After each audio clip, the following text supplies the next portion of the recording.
¿Qué tal? Buenas noches, bienvenidos a Espiral. 500 años de estar construyendo memorias juntos a partir de tradiciones muy distintas, la mesoamericana y las que vinieron de Europa. No vamos a llamar a este programa la conquista de Tenochtitlán porque en realidad esa conquista tiene más de una interpretación posible. Y hoy he invitado pues, a quienes desde la investigación, desde la divulgación histórica, nos van a ayudar a entresacar esas piezas de la historia que merecen hoy ser visitadas de nuevo, reinterpretadas, sobre todo a raíz de una identidad mexicana que se sigue proyectando hacia el futuro a partir no solo de anécdotas, sino elementos vitales que continúan en nuestra vida cotidiana, desde la alimentación, nuestras calles, nuestras urbes, nuestra manera de entender el mundo. Vamos a hablar de esos 500 años con quienes saben, tema que nos importa a todas y a todos en nuestro presente. Comenzamos.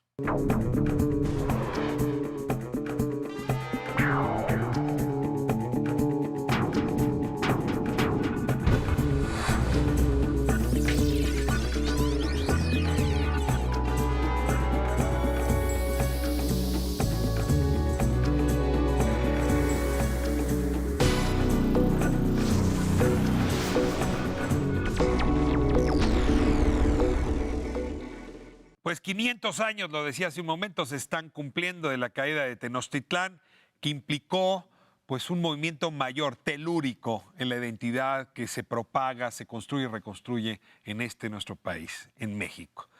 He invitado pues, a quienes desde la divulgación, desde la investigación, se han vuelto voces muy solicitadas, justamente para explicar este episodio histórico, como es tradición aquí en Espiral. Les voy a pedir que se presenten. Comenzamos con Enrique Ortiz García. Muchas gracias por la invitación, Ricardo. Yo soy un divulgador, me dedico a compartir la historia.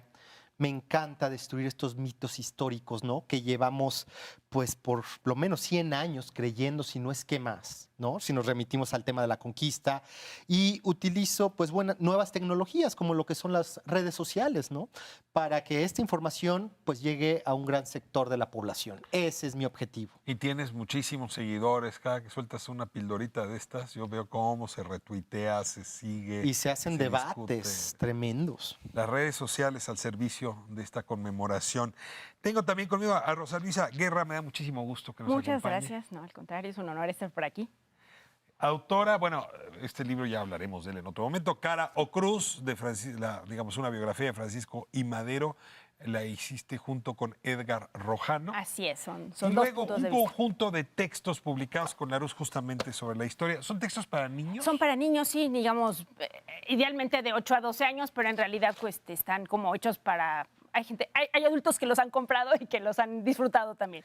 Y Tienes el virreinato, tienes toda la historia la independencia, la revolución, toda la historia de Sí, México. pero no es tanto la historia como la vida cotidiana. A mí lo que me gusta, y bueno, yo básicamente soy escritora y divulgadora a partir de la escritura, es que la gente viva en el momento, se meta en tratar de entender lo que ocurre en ese momento histórico, ¿no? Y es un poco la invitación a través de los libros a los niños y a los profesores, ¿no? De tratar de entender la historia, que como decías, ¿no? De quitarnos estos mitos, pero también entendiendo que eran personas, seres humanos igualitos que nosotros, que igual les daba sueño, tenían hambre, etcétera, etcétera, ¿no? Es que es cierto que uno habla de pronto del México prehispánico como la historia escrita en piedra, ¿no? Los glifos, allá lejos, ¿no? Claro. Los códices, ¿no? Pero hay una cosa como de gran distancia. Y sin embargo, pues la historia sigue corriendo por nuestras venas, sigue corriendo por nuestras calles, por nuestras casas. Tradiciones. Vive en el presente. Y yo les tengo una primera pregunta, un poco a partir de esa reflexión. Y es, ¿por qué a los mexicanos nos gusta tanto la historia? O sea, si el presidente López Obrador utiliza metáforas históricas, no es porque le gusta la historia, cosa que además le gusta, sino porque sabe muy bien que esta es una sociedad que vive fascinada con la historia. Y ahora con el tema de los 500 años, yo nada más veo cómo luego las redes y, en fin, los medios se inflan cada que hablamos de este tema. ¿Por qué nos preocupa tanto? ¿Es normal en las sociedades que regresemos a buscar nuestra identidad en los primeros momentos de nuestra historia? mi particular opinión, ¿no? La historia de México, más bien México le ha costado mucho ser lo que actualmente somos. Ha costado sangre, han costado guerras, ¿no? Recordemos la invasión norteamericana de 1846-48, recordemos dos invasiones francesas, recordemos que pues, el origen, los cimientos de lo que iba a ser México, del México moderno, y sin duda lo que son los pilares de lo que fue el virreinato se dio a través de una invasión. Y aquí es cuando entramos en el tema. Es realmente grupos, huestes, en este caso Hernán Cortés, Grijalva, muchos otros, Pizarro, ¿no? Llegaron a estas tierras, y estas tierras me refiero a América, y pues bueno, hubo guerra, hubo una invasión y luego un asentamiento, y no olvidemos una evangelización, ¿no? Todo esto han sido episodios, yo considero, traumáticos, ¿no? En lo que ha sido nuestro devenir histórico, y que finalmente nosotros, los mexicanos que estamos actualmente, pues bueno, somos el vivo testigo de todo esto que pasó. Valorar el esfuerzo de la construcción de México pasa por reconocer estos episodios históricos. Yo considero que eso es de importancia y por eso nos gusta tanto leer la historia a los mexicanos. Rosa Luisa. Yo agregaría a esta que sí tenemos esta necesidad de reencontrarnos y a veces de reinterpretarnos a través de la historia, porque hubo también la historia oficial, ¿no? Hubo este peso de la historia oficial, de una narrativa que se empezó a crear específicamente después de la Revolución y que permeó los libros de texto, que nos limitó en muchos sentidos el conocimiento histórico y que que actualmente hay como una parte de redescubrir, bueno, qué tanto sí de lo que me dijeron, qué tanto este héroe que me exaltaron, qué tanto era humano o no era humano. Entonces creo que por esa parte hay un interés de revalorar, de entender qué formó parte de un discurso que tenía cierta intencionalidad y qué parte sí nos puede llevar, si lo hacemos bien, a esta reconciliación. Tú O dirías con nosotros mismos, ¿no? Deliberadamente la historia contada por la posrevolución es pequeña, es acotada, Sí. es insuficiente. Sí, hubo una intención de contar una historia de cierto modo y de omitir otras cosas y de exaltar ciertos valores, que pasa en casi cualquier relato histórico de cualquier nación, ¿no? Sin embargo, aquí hubo como una intención muy, muy, muy clara y que además, dado que tenemos pocos medios de contraste, si tenías nada más los libros oficiales, pues era lo único a lo que tenías acceso, tenías pocas formas de comprobar o de resaltar el interés, etcétera, ¿no? Rosa Luisa ya nos metió en otro tema, pero me parece lo más interesante. Digo, no tengo mucho tiempo como para Sí, contar cuáles son los regresamos. contenidos posrevolucionarios, pero si nos paseamos por los murales de Rivera, ¿no? Ahí en Palacio Nacional, Claro. donde se exalta una de nuestras raíces y se pinta devastadoramente otra de las raíces. ¿A eso te estás refiriendo? Exactamente, A ver, los sí. murales de Rivera No. como la historia Como posrevolucionaria. discurso, como Sí, un discurso. efectivamente, ¿no? Diego Rivera fue un gran mesoamericanista, fue un gran indigenista. Se comenta que tuvo más de 40,000 piezas prehispánicas en su colección y que cuando Frida realmente lo quería sacar de sus cabales, iba a estas piezas y las rompía, ¿no? Porque realmente ese era el tesoro de Diego Rivera. Y efectivamente lo que vemos en los murales, en la obra pictórica de Diego Rivera, específicamente en lo que es Palacio Nacional, pues vemos que enaltece a uno, por llamarlo de alguna forma, uno de los bandos, que es el de los nativos, el de los indígenas. La visión de los vencidos, diría León Portilla. Exactamente. Y por el otro lado, denosta a la otra raíz de los mexicanos, que es la raíz europea, puntualmente, pues los castellanos, los hispanos. Y basta con recordar el mural que se llama La llegada de Hernán Cortés a Veracruz, en el cual retrata al conquistador 2 veces en la misma pieza como un sifilítico, como una persona de una tez verdosa, amarilla, con deformaciones evidentes en las rodillas, encorvado, y que, y bueno, algo también relevante de ese mural, el único que voltea a ver a los espectadores es un niño, un recién nacido, que lo lleva su madre a su espalda, madre indígena, y cuyos ojos son de color azul. Marina es el otro personaje que que ha tratado mal Ajá. esta La historia. historiografía posrevolucionaria? Pues sí, si estás hablando de una mujer que no era mexica de entrada, ¿no? Que traicionó a los mexicas, pues no traicionó directamente a los mexicas, no eran su pueblo, ¿no? Una mujer que había sido vendida, que había sido, pues no sé hasta qué punto esclava, pero vaya, que una mujer que de repente se ve regalada a un grupo de extranjeros y que hace lo que cualquiera con ingenio haría, tomar lo que sabes y usarlo a tu favor. ¿Y qué es lo que sabe? Sabe maya, sabe náhuatl, y empieza a ser la traductora. Sí. Y entonces se da pues ¿cómo juzgas a una persona que está tratando de sobrevivir, en cierto modo?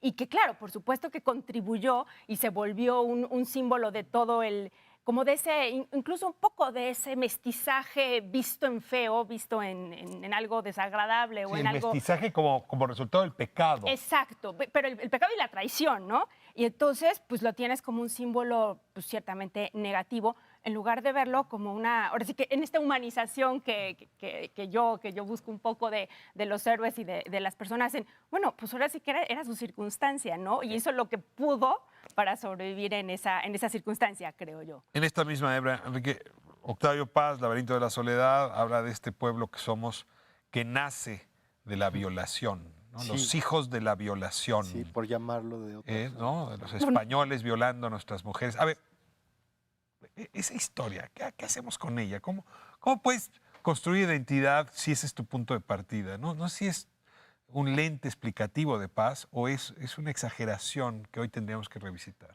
Yo creo que es la historia de la humanidad.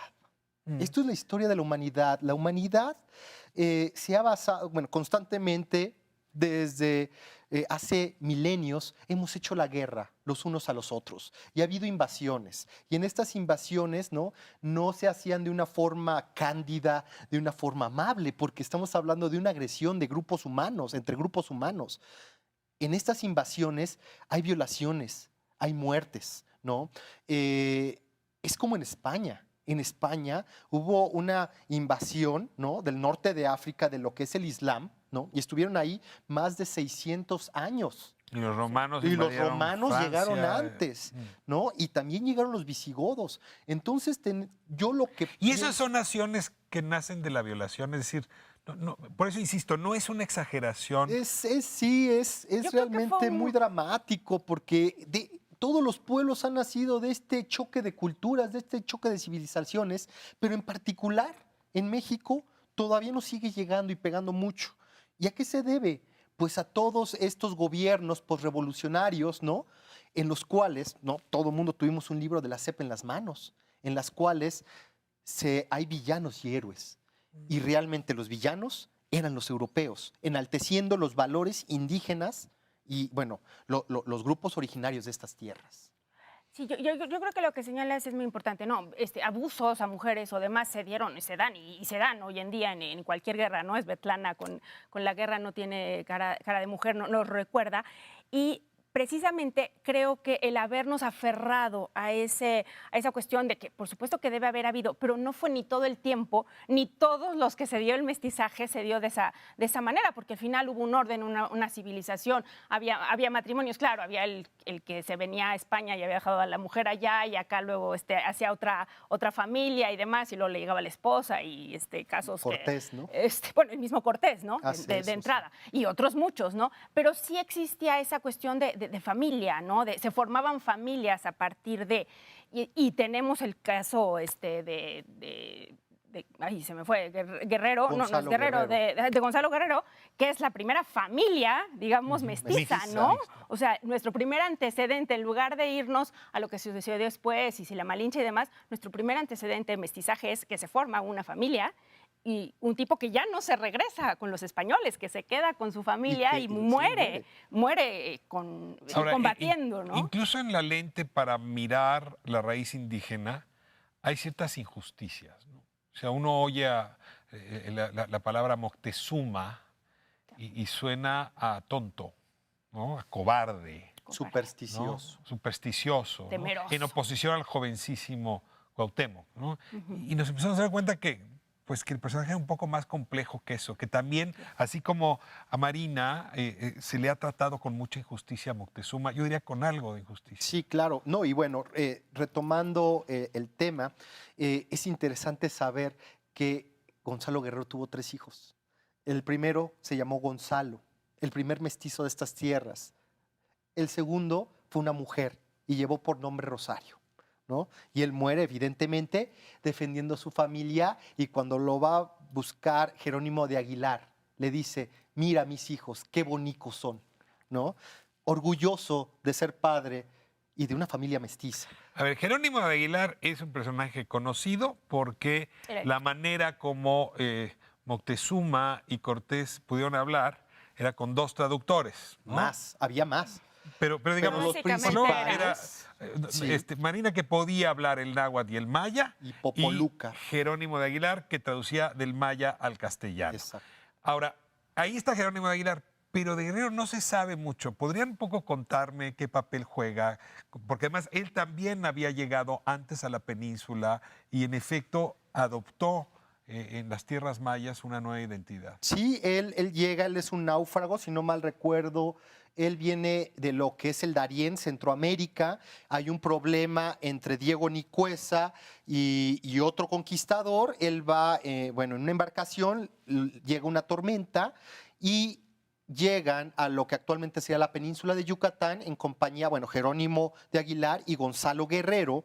Jerónimo de Aguilar era un hombre de religión, el cual no se logra adaptar a pues la sociedad maya, ¿no? Incluso se dice que le ponen una mujer por ahí y no quiere yacer con ella. Y el lado contrario es Gonzalo Guerrero, que destaca por su inteligencia y por todo lo que trae en la cabeza, toda esta herencia europea, ¿no? De poder hacer un banquito, de poder hacer formaciones militares. Y evidentemente un cacique de la región se da cuenta de este valor y lo vuelve, bueno, lo casa con su hija. Y adquiere una gran importancia en los pueblos mayas, tanto que él empieza a enseñarle a estos mayas técnicas, formaciones, cómo evadir el tiro de una escopeta o de un cañón, ¿no? O una carga de caballería. Pero Guerrero no se fue con No, Cortés. Guerrero se queda No acepta con los sumarse mayas. al ejército No, de no Cortés. acepta, ¿Por qué no. no acepta? Por esta parte que te digo, ya tenía una familia. Para él ya esa conquista espiritual de este lado, digamos, de los mayas, ya eran su pueblo, ¿no? Y se queda con ellos y decide no irse y se va nada más Jerónimo de Aguilar y luego muere enfrentado con los españoles. O sea, de tal manera es esta asimilación que no se vaya con ellos. Y me parece curioso que sepamos tan poco de él, siendo que nuestros primeros mestizos, y nos acaba de dar justamente los nombres, sean ellos, y nos hemos aferrado más a la figura. Y aquí quiero señalar otra cosa que me parece interesante y que a veces somos un poco injustos. Siempre hablamos de los mexicas, los mexicas. Los mexicas no eran los únicos que vivían aquí. Era este mosaico de pueblos que, claro, muchos sí pertenecían a este imperio, entre comillas, o a este hegemonía guerrera, militar que había en ese momento, pero estaban los purépechas, tarascos, etcétera. Hay una variedad de pueblos de los que no hablamos, que me parece que nuestro centralismo nació incluso también en ese encuentro Moctezuma-Cortés. Déjame hacerte una última pregunta. Voy a ir a corte y se va a sumar a la mesa Federico Navarrete, autor justamente de ¿Quién conquistó México? Que me parece una gran pregunta justamente alrededor de lo que estamos hablando.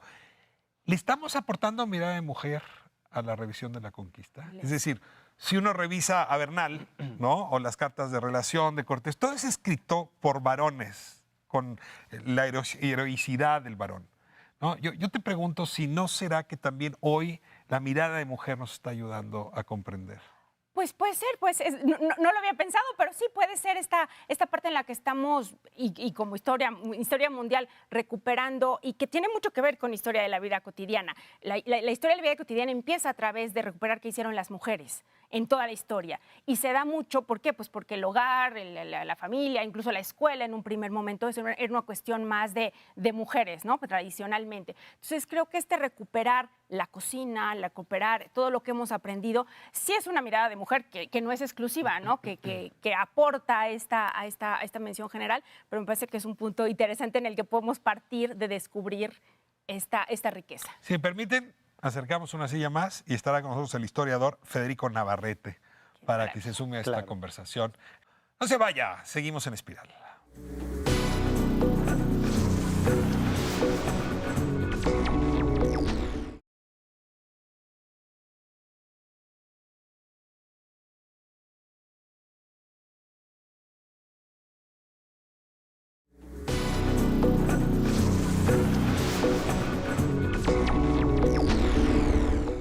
Muy bien, pues estamos de vuelta hablando de la conquista, de la caída de Tenochtitlán, el encuentro de los mundos y las muchas culturas. Está siendo complicado ya nombrar este programa y eso me parece bien, porque en realidad pues, tenemos que reconstruir o reinterpretar un proceso histórico muy largo. Y se incorpora en este bloque Federico Navarrete. Me da muchísimo gusto tenerte con nosotros. Es un gusto estar aquí. Muchas gracias por la Te invitación. toca presentarte brevemente para seguir con la conversación. ¿Quién eres? Bueno, pues yo soy historiador, trabajo en la UNAM desde hace muchos años y pues llevo muchos años de hacer historia de los pueblos indígenas de México y de América y de hacer historia también de la conquista. Y tengo la novela Huesos de Lagartija, que es una novela para jóvenes sobre la conquista que es muy leída. Maravillosa. Gracias, gracias. Y justamente ahora en estos días salió en librerías mi último libro, ¿Quién conquistó México?, que es justamente una reflexión que pretendo novedosa para modificar la respuesta que todos conocemos a esa pregunta, ¿no? A ver, ¿quién conquistó México? No sé, mi hijo de 10 años te diría Hernán Cortés. Exactamente. ¿Qué le dirías a mi Y hijo? desde chiquitos hemos aprendido los españoles. Pero bueno, simplemente un dato. Según Matthew Restall, un historiador de la conquista que publicó un libro recientemente, Cuando Moctezuma conoció a Cortés, él en este libro calcula, y creo que no se equivoca, que el ejército que destruyó México Tenochtitlan el 13 de agosto de 1521 tenía 200 soldados indígenas por cada soldado español. O sea, aproximadamente había unos 500, 600, de 500 a 1000 españoles y probablemente hubiera 100,000 combatientes de los pueblos aliados, los tlaxcaltecas, los chalcas, los texcocanos, la gente de las chinampas de Xochimilco y de Iztapalapa, que en la última etapa también se unió a los españoles. Y entonces, pues creo que si tomamos en serio esta estadística, pues seguir afirmando que fue Hernán Cortés, pues suena como a ilusión de hombre blanco, ¿no? En el sentido de que a lo mejor Hernán Cortés escribió un relato en que él daba todas las órdenes, pero pues lo más probable es que no entendiera mucho de lo que pasaba porque no hablaba los idiomas, que no entendiera mucho de dónde lo llevaban, porque en realidad los españoles estaban en manos de sus aliados indígenas. Cada español tenía a su disposición un ejército de cocineras, de cargadores, que desde luego los servían, pero que a la vez los controlaban.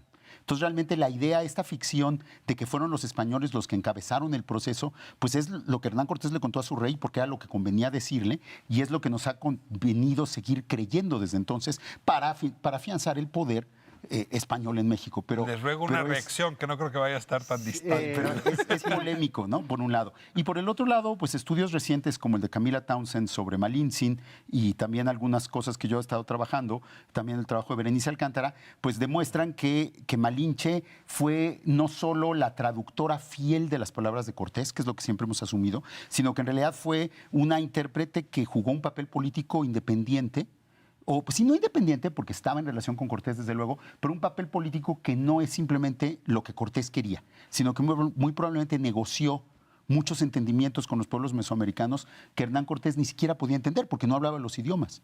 Y la que sí hablaba los idiomas era Malinche. Entonces, si Cortés decía algo, Malinche lo traducía al náhuatl, le respondían en náhuatl y Malinche lo traducía al inglés. La mayor parte de la comunicación Cortés ni siquiera la entendía porque era la que se realizaba en lengua náhuatl entre Malinche y los gobernantes indígenas. Entonces hay una seria reflexión sobre qué tan importante fue Malinche en relación a Cortés. Y bueno, parece que desde una perspectiva de historia de género y todo eso como la que aplica Camila Townsend, hay elementos para pensar que fue mucho más importante de lo que hemos pensado tradicionalmente. A ver, reacciones, adelante. A mí me Rosa. gustaría comentar que efectivamente Malintzin, ¿no? Marina, mujer que hablaba popoluca, mujer que hablaba náhuatl y que hablaba maya, ¿no? Esta mujer, podemos imaginar que ella fue la que daba muy posiblemente las instrucciones de combate, de estrategia. ¿Por qué? Ella era el puente, ¿no? Finalmente, también es importante comentar, como lo dice Luis Barjau. Malintzin es la primera mujer de Mesoamérica que se hace a sí mismo, que se inventa, porque tuvo la posibilidad, ¿no?, de ver por ella misma, de sobrevivir y de por sus propios medios, facultades o cualidades, volverse una una cacica, ¿no? Eso es muy relevante y no solamente queda ella en este gran relato, en este gran proceso histórico de la conquista como la única mujer. Está María Estrada. Ella era la esposa de un conquistador y la podemos ver en el lienzo de Tlaxcala tomando la rodela y la espada durante la noche triste. Podemos ver también a la propia Tecuichpo, ¿no? Que es la hija de Moctezuma II, ¿no? Quien también toda su vida es toda una aventura, ¿no? Tuvo descendencia, incluso tuvo un hijo con Hernán Cortés. Y retomando este tema, hay muchos personajes de la conquista de México que quedan en tinieblas. Evidentemente es importante que tengan los reflectores Moctezuma, Cortés, pero ojalá se pudiera también mencionar a María de Estrada, al paje Orteguilla y a un personaje que fue fundamental para que se concretara la noche triste. Un hechicero, un personaje llamado Blas Botello, que es el que desencadena la noche triste, porque él era un agorero, tenía familiar. Y él convence a los capitanes, entre ellos a Pedro de Alvarado, que tienen que salir, ¿no? De Tenochtitlan en cierto día y que si no lo hacen, todos van a morir, ¿no? Ahora, me importa mucho hablar de lo que nosotros aportamos, ¿no? Porque la migración, sobre todo de algunas familias nobles, a instalarse con títulos nobiliarios en España, es de lo que se habla poco. Y cómo fueron recibidos allá y cómo de alguna manera conquistaron pues, no solamente costumbres y afectos, sino modificaron la relación del poder. Y de esto también, hablando de los claroscuros, se habla muy poco. Incluso pues, hijos de Moctezuma que creo que acabó siendo conde o algún título nobiliario de Ronda, ¿no? Por cierto, lugar donde se inventó el toro, la tauromaquia moderna. A ver, ayúdenme a entender esa otra dimensión que es poco vista. Sí, evidentemente hubo un intercambio muy intenso, ¿no? Entre lo que era Europa y lo que fue pues, Mesoamérica o lo que era el inicio del virreinato. Pero como ejemplo, ¿no? Podríamos utilizar a los dos Martínez, ¿no?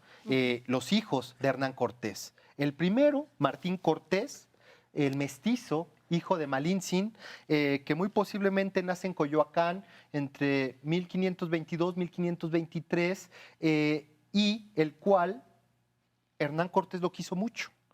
Años después tuvo a su heredero, ¿no? Martín Cortés Zúñiga, el cual es el segundo marqués del Valle de Oaxaca. Ambos, hijo del primer matrimonio de... hijo de Juana de Zúñiga, que era una noble española, la cual trae de España, por llamarla de alguna forma, y tienen pues bastante descendencia. Ellos dos se crían en Europa, ¿no? Incluso sabemos que Martín el Mestizo, y para tener una idea de lo lejos que llegó la sangre de Malintzin, fue paje de Felipe II y lo acompañó a Inglaterra cuando estaban estableciendo estas relaciones diplomáticas con la corte de Enrique VIII. Por ahí de la segunda mitad del siglo XVI, 1563 aproximadamente, llega Martín Cortés, el segundo marqués del Valle de Oaxaca, acompañado de su hermano el mestizo, y hay una cuestión política en el cual ellos están en contra de ciertas modificaciones que hace la corona en cuanto a lo que eran las encomiendas, y ellos empiezan pues a elucubrar, a conspirar. Ellos quieren decir juntos. Juntos, sí. Los dos hermanos, los dos Martínez, para buscar una forma de pues desvincularse de España o de la monarquía, ¿no? Y ellos acaban siendo exiliados porque son descubiertos, ¿no? Por la Real Audiencia, por el virrey, y acaban sus días exiliados. Estuvieron en algún momento en Orán, ¿no? Norte de África, y posteriormente, por ejemplo, el mestizo muere en Madrid, teniendo 2 hijos y casado con una mujer de la nobleza española. En esta misma historia, ¿qué otras anécdotas son relevantes de la presencia de mexicanos, ya en esta idea de mestizaje o no, en Europa? Bueno, hay a lo largo del siglo XVI, por ejemplo, los tlaxcaltecas, que fueron pues, los verdaderos ganadores de la conquista, digamos, los que realizaron una sucesión de embajadas, enviaron una sucesión de delegaciones a la corte de España para demandar los privilegios que habían obtenido, todos los cuales, por cierto, la corona española les reconoció y les otorgó. Les entregó hidalguía. Les entregó, los hizo nobles, declaró que la ciudad de Tlaxcala era muy noble, muy leal, que era un estatus que en América solo tenían, creo que México y Lima. Declaró que el gobierno de Tlaxcala iba a estar siempre en manos de la aristocracia tlaxcalteca y prohibió que los españoles se asentaran en el territorio de Tlaxcala. O sea, les dio una serie de privilegios que permitieron que Tlaxcala mantuviera su independencia hasta, bueno, su autonomía hasta bien entrado el siglo XIX, de hecho, hasta después de la conquista inclusive, y que claramente demuestra que los tlaxcaltecas no eran vencidos, sino vencedores, ¿no? Y estas delegaciones, pues, fueron a lo largo del siglo XVI, llevaron todo tipo de objetos artísticos a España, objetos de plumaria, de joyería, llevaron el famoso lienzo de Tlaxcala, que es la historia más completa que tenemos de la conquista de México, la más temprana y la más completa historia que conocemos de la conquista de México. Y los tlaxcaltecas, por otro lado, se habían casado muchos con españoles durante la conquista y después, y entonces había una colonia de tlaxcaltecas españoles en España que negociaban a nombre de los privilegios de Tlaxcala, que iban y volvían. ¿En dónde estaban asentados? Estaban, ¿En Madrid? pues, donde estaba la corte, más bien iban siguiendo al rey, aunque muchos estaban en Sevilla también porque tenían asuntos con el Consejo de Indias, y entonces había un constante ir y venir de cartas. Y otra cosa que fue una sensación en Europa en el siglo XVI fue justamente el arte plumaria mexicana, las pinturas y los escudos y todos los objetos decorativos cubiertos de plumas de colores, que son obras prodigiosas hasta la fecha, fueron una sensación en el mercado europeo de la época. Albrecht Dürer tiene una descripción de un disco que vio que habían mandado a Carlos V y que él pudo ver en Augsburgo, y eran piezas muy valiosas que se vendían en Europa a precios altísimos y que eran como una demostración del esplendor de las culturas mexicanas. A ver, señor Luisa, para seguir con la historia de los tlaxcaltecas y volvemos a tierras mexicanas, no se explicaría la fundación de Coahuila, ¿no? Sin los tlaxcaltecas, no se explicaría incluso la fundación ya más tarde, ¿no? De Monterrey, de Santa Catarina, no se explicaría incluso el Camino Real de Tierra Adentro sin los tlaxcaltecas. Es decir, ¿quién conquistó el México actual, incluyendo el México que está al otro lado del río Bravo? Los tlaxcaltecas, pues. Pues sí. ¿No hemos sido muy injustos, digamos, con... Pues a lo mejor tiene que ver con esta cuestión que estábamos hablando al principio, ¿no? Hay quien dice incluso que Tlaxcala lo hicieron tan pequeño ya en las divisiones, un poco en esta venganza posterior de malentender estas cuestiones históricas, que le fue quitando territorio a Tlaxcala hasta dejarlo siendo, si no el estado más pequeño, uno de los más pequeños. Y creo que va un poco en ese sentido, ¿no? Hemos perdido ese rastro, esa importancia. Si tú le preguntas a un niño, a tu hijo de 10 años, la importancia de los tlaxcaltecas, no podría decir todo lo que se está diciendo aquí, ¿no? A lo mejor nada más citamos a Elena Garro, ¿no? Y la culpa es de los tlaxcaltecas como anécdota. Pero bueno, pues sí, ahora sí que la culpa y mucho del mérito, pues es de los tlaxcaltecas en este sentido de haber sido, que los vemos como utilizados, pero bueno, pues que está quedando demostrado que pues sí, fueron parte de la instrumentalización de esa conquista, pero recibieron estos privilegios y hicieron estos movimientos y los mantuvieron durante mucho tiempo, y esa es la parte en la que vernos como que ellos llegaron, vencieron y arrasaron con todo, pues se nos rompe un poco, ¿no? Este reconocimiento de la valía del otro.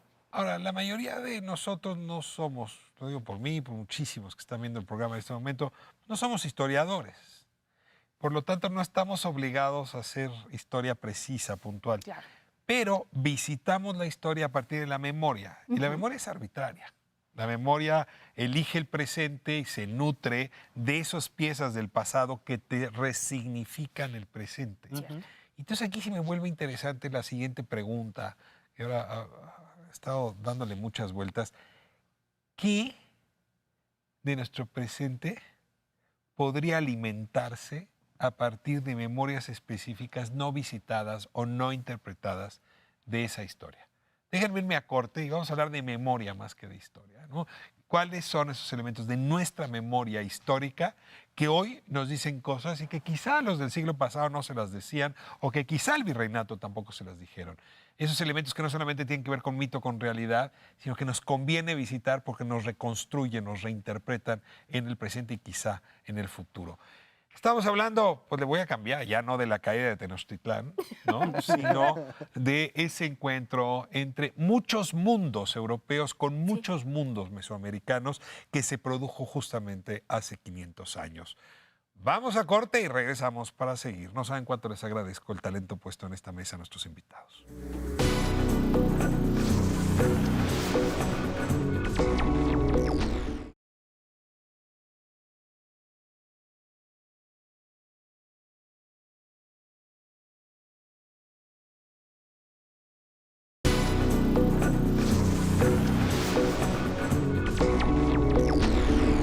Bueno, estamos de vuelta hablando de estos 500 años de un encuentro cultural potentísimo, del cual pues somos sus hijas, sus hijos hoy. Sí. Y como sus hijas y sus hijos, pues a veces arbitrariamente, a veces con mayor fundamento, podemos visitar ese mosaico histórico. Les decía hace un momento, pues Diego Rivera lo hizo con sus murales, ¿no? Octavio Paz lo hizo con sus libros. Y un poco la pregunta es, ¿qué partes de la conquista a ustedes les llaman hoy la atención porque significan algo para su identidad, para su presente, para la nuestra, la de nuestra comunidad? Si quieres Luisa, arrancamos contigo. Mira, yo, y en esta parte que da más que me he llevado la vida de revisitar a los héroes, yo creo que por una parte es reencontrarnos con los protagonistas o con los que consideramos protagonistas en términos generales, ¿no?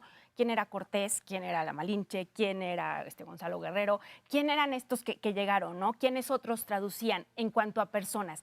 Pero también en cuanto al ambiente, en cuanto a qué otras cosas eso impactó a la población, ¿no? Y es un poco lo que hago yo con Vida Cotidiana. Porque pues sí, están por acá los héroes y tienes ahora sí que la foto, la pintura y demás de todo eso que reflejó. Pero, ¿qué significó para la población de México Tenochtitlan en términos de esas personas que iban al mercado, que compraban, qué significó para los que venían con Cortés, no los que escribieron, no los que conocemos? ¿Cómo veían ese mundo? A mí me parece que sería un modo de arranque de esta humanización, digamos, de la conquista en términos de que ni eran seres del otro mundo, ni eran extraterrestres, sino que eran tal y como nosotros. ¿Y qué es lo que vivieron, qué se plantearon? Creo que por ahí podríamos hacer una conexión interesante. Decir, nuestra comida es una comida de fusión. Totalmente. No, y la comida del mundo fue impactada. O sea, el otro día estaba leyendo una obra que se desarrollaba en Bulgaria y hablaban de la ensalada de jitomate con pepino, como lo muy tradicional. Y yo, a ver, el jitomate vino de México. Esto no es una comida tradicional de 800 nosotros. años de Bulgaria. Las pastas.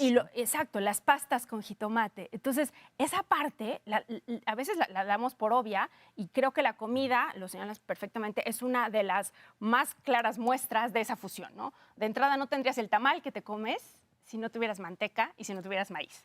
Porque el tamal nuestro no es el mismo tamal de antes, ¿no? Es un tamal que tiene grasa de cerdo que no había. O las carnitas, o miles de cosas que podríamos empezar, bueno, y además empezar por la cocina siempre es un buen lugar, ¿no? A ver, ¿qué otro elemento de vida cotidiana a ti te llamaría la atención? Cuando uno camina por Pino Suárez, ¿no? Podemos ver el palacio, el Museo de la Ciudad de México.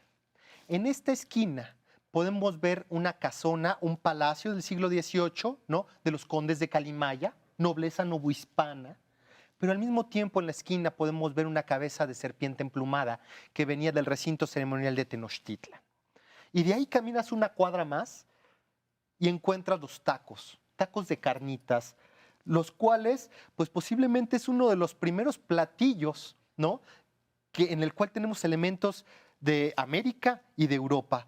Se comenta que después de que se logra, de que capturan a Cuauhtémoc y se da la caída de Tenochtitlan, Hernán Cortés y todos sus capitanes, jefes de cohortes, se instalan en Coyoacán porque era terrible la matanza y la destrucción que había en Tenochtitlan. Y ahí usan por primera vez lo que son las tortillas. usan lo que son los cerdos que vienen de Europa y usan lo que es la manteca para hacer posiblemente el primer taco de carnitas, ¿no? Platillo mestizo, ¿no? Platillo completamente mestizo. Y bueno, estamos en esta temporada de Día de Muertos, en el cual pues podemos ver las calaveras de azúcar que mucha gente piensa que vienen del Zompantli, de estos sacrificios humanos de los mexicas, cuando en realidad tiene que ver con el Día de Todos los Santos, de hacer estos dulces, se bendicen y se llevan al altar familiar para pedir para que salgan nuestros familiares del purgatorio lo más pronto posible. A ver, esta parte me parece muy, muy sabrosa, porque en efecto de lo que estamos hablando es de esto que hoy seguimos haciendo y que tiene que ver con ese momento fundacional.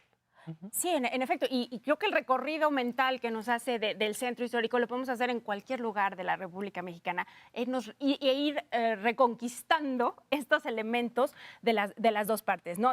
Decía yo de empezar por la cocina, seguir por la arquitectura y un poco incluso recuperar hasta las viejas cancioncitas que a lo mejor todavía en los pueblos y demás se tienen, que recuperan muchos de esos sones y de esas cadencias, incluso la recuperación de las lenguas indígenas, me parece a mí una cuestión muy importante que se está perdiendo, que creo que nos ayudarían a traer al presente esta herencia, ¿no? Porque finalmente nos estamos comunicando en español, pero ¿cuántas de nuestras palabras son de este origen? Y no solo mexica, ¿no? Insisto, hay una variedad de países, de naciones indígenas que hemos recuperado poco. Déjame poner en esta misma palabra, te rogaría que me ayudaras, Luisa, con el tema de las plagas y las enfermedades, porque frente a la pregunta ¿quién conquistó?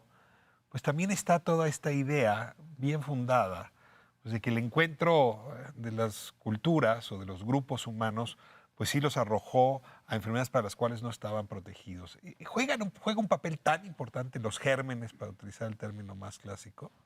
Pues sí, no, ahora sí que por lo que sabemos de las crónicas y demás, quizás en esta idea revolucionaria en la manera en la que se expresa, no en la manera en la que bueno, cualquiera que ahora sí que contara a los españoles, pues eran mucho menos, no hubieran logrado nada si no se les hubieran unido todos esta serie de pueblos mencionados.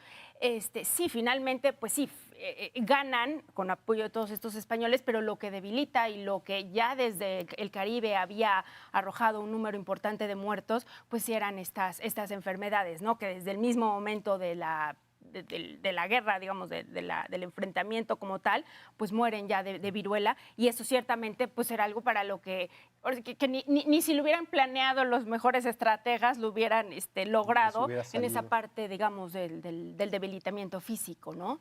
¿Esa sí está sobredimensionada la parte biológica? Pues recientemente, hablando con epidemiólogos que están haciendo la historia de la conquista, ellos han encontrado que la epidemia de 1520, que es la única que se realizó durante los años de la guerra en México-Tenochtitlan, no fue de viruela, fue de varicela. Y sí provocó mortandad, pero no fue tan grande como sea. O sea, las fuentes hablan mucho de ella porque fue la primera epidemia de ese tipo, pero no provocó la mortandad que se había pensado. Y por el otro lado, sí afectó a los mexicas y los debilitó, pero también afectó a los tlaxcaltecas y a todos los aliados de los españoles. Entonces, probablemente no haya, si tomamos en cuenta que la conquista finalmente fue una guerra entre indígenas, en la que el 99% de los que combatían eran indígenas, pues las epidemias los afectaron igualmente. Entonces, no creo que hayan sido, se está cuestionando su valor para explicar la conquista militar en sí misma. Las grandes epidemias del siglo XVI son de 1545 más o menos y en 1570. Esas sí son de viruela. Esas fueron de todo, de viruela, de peste bubónica, de todo. Fueron, como suelen ser las epidemias, como ahora se sabe que fue la peste negra, son pandemias que combinan una serie de vectores y que tienen en realidad, son una combinación de varias enfermedades. Ahí la conquista ya estaba celebrada. Ahí ya había habido conquista, pero sí debilitó seriamente a las sociedades indígenas o sea, digamos que el debilitamiento de las sociedades indígenas no es tanto de estos primeros años, sino de las epidemias de la segunda mitad del siglo XVI. Se me va el tiempo y necesito hacer una última pregunta que puede ayudar como hacia las conclusiones. Ponía yo el ejemplo de Diego Rivera hace un momento, ¿no? Visita su memoria, la que él quiere, de la conquista, y la plasma en el mural, los murales a los que hicimos referencia. Vamos a imaginar que ustedes tuvieran esa posibilidad, o sea, el encargo de extraer de ese momento algo que signifique al presente y sobre todo que signifique al futuro de México.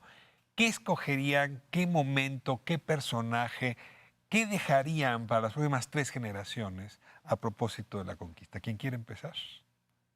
Por favor. Claro. Aquí es donde los privilegios de las mujeres no nos caen tan bien, ¿verdad? Ahora sí, pase usted primero, Ahora por sí, favor. Pues yo un poco retomaría esta cuestión de cómo se fueron formando estas familias, ¿no? Un poco en esta cuestión de ver esta primera familia, ¿no? Que hablábamos de Gonzalo Guerrero y de todas las familias que se fueron formando a través de los matrimonios formales bendecidos por la iglesia y demás, o por el rito, o los que se fueron dando, que finalmente son los que nos hicieron ser los que somos, ¿no? Esta variedad de formación de familias y dejar un poco atrás la idea de que todo fue violación y violencia, porque no todo fue así, ¿no? Sino La familia de Guerrero se te volvería central. la familia de Guerrero me pareciera un ejemplo importante para contrarrestarlos. Y también, pues, un poco la familia de los dos Martínez y demás en ese estilo tan poco ortodoxo, de veras, que a veces tenemos los mexicanos de formar familias, de dos hermanos, hijos de dos mujeres diferentes, una indígena, la otra española y demás, pues que se unen y, claro, fracasan un poco en este inicial intento incluso de independencia que se habla por ahí. Pero esa parte de la formación de familias, recuperarla, creo que me parecería muy significativa. Enrique, ¿qué recuperas? Yo recuperaría estos individuos que muchas veces no son mencionados, que fueron claves para el desarrollo de esos acontecimientos y realmente, reitero, ¿no? Colocamos todo el foco en los dos grandes protagonistas. Por comentar alguno, Blas Botello, este personaje de importancia que es el causante en gran medida de la Noche Triste. Agorero. Este agorero, este hombre de familia, que tenía familiar y que había visitado Roma, muy admirado por sus compañeros de armas. Otro punto que creo que es muy rescatable y que se tiene que revisar este tema es que no había héroes ni villanos. ¿Por qué? Todo el mundo considera a Moctezuma que era un cabizbajo, que era un débil, un supersticioso. Mientras que por otro lado, mucha gente establece que Hernán Cortés pues era un hombre de valía, un gran conquistador.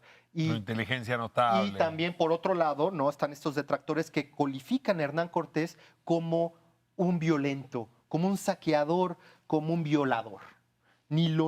O sea, la historia no es así. Ni lo oscuro ni lo Ni claro. lo oscuro ni lo claro. Hay que matizar estos personajes. ¿Por qué? Porque Moctezuma fue un gran guerrero y fue un gran estadista y era un gran sabio. Por otro lado, Hernán Cortés en su momento buscó establecer un nuevo virreinato, un nuevo asentamiento, apoyó la evangelización de los indígenas e incluso él apoyó el mestizaje, practicándolo en su propio caso, como fue con la propia Isabel Moctezuma o con la propia Malintzin. ¿Qué retomarías? Bueno, yo creo que realmente yo lo que retomaría es precisamente la manera en que, para volver con estos indígenas conquistadores, en particular con los tlaxcaltecas, como ellos no solo fueron los que realizaron la conquista, en realidad, por ejemplo, el lienzo de Tlaxcala habla de 85 conquistas diferentes que van desde Sinaloa hasta El Salvador y Nicaragua, cuando ninguna crónica española habla de ellas, porque ningún español estuvo en todas esas conquistas. Fueron diferentes capitanes, diferentes contingentes, y los únicos que sí estuvieron como un grupo en todas las conquistas fueron los tlaxcaltecas. Y después llegaron a Perú, llegaron a Filipinas, o sea, siguieron siendo parte de la empresa colonial de una manera protagónica, no secundaria, ¿no? Y ellos en los años 50 del siglo XVI, o sea, poquito después de los sucesos, pintaron el lienzo de Tlaxcala y construyeron una memoria social de la conquista centrada en la figura de Marina como la gran intermediaria, de Malinche como la persona, la mujer que crea los vínculos entre los dos mundos y que ellos inclusive asimilan con la Virgen María, y centrados en la figura de Santiago Matamoros como el santo español de la conquista, de la guerra contra los infieles. Y esa memoria social es la que está, por ejemplo, en las danzas de conquista que se danzan a la fecha en la mayoría de los pueblos indígenas de este país, que son una recapitulación de eso que sucedió y en la que los indígenas nunca son los vencidos. O sea, esa idea de la visión de los vencidos es un invento del siglo XX, porque en la memoria social que los indígenas tenían de la conquista durante el periodo colonial, ellos eran los vencedores, ellos estaban del lado de los triunfadores. Y creo que eso es algo que en nuestro país en el siglo XXI pues nos permitiría ver muchas cosas muy diferentes, y voltear esta tortilla de los vencidos y los vencedores, de la supremacía española y la derrota indígena, y ver que en realidad el orden colonial lo construyeron los indígenas de la mano de los españoles. No saben cuánto les agradezco esta conversación. Decía Enrique hace un momento en el corte que esto tendría que ser como una serie de conversaciones. Así que si me lo permiten y sus agendas lo ofrecen, continuemos esta conversación, que tenemos 3 años.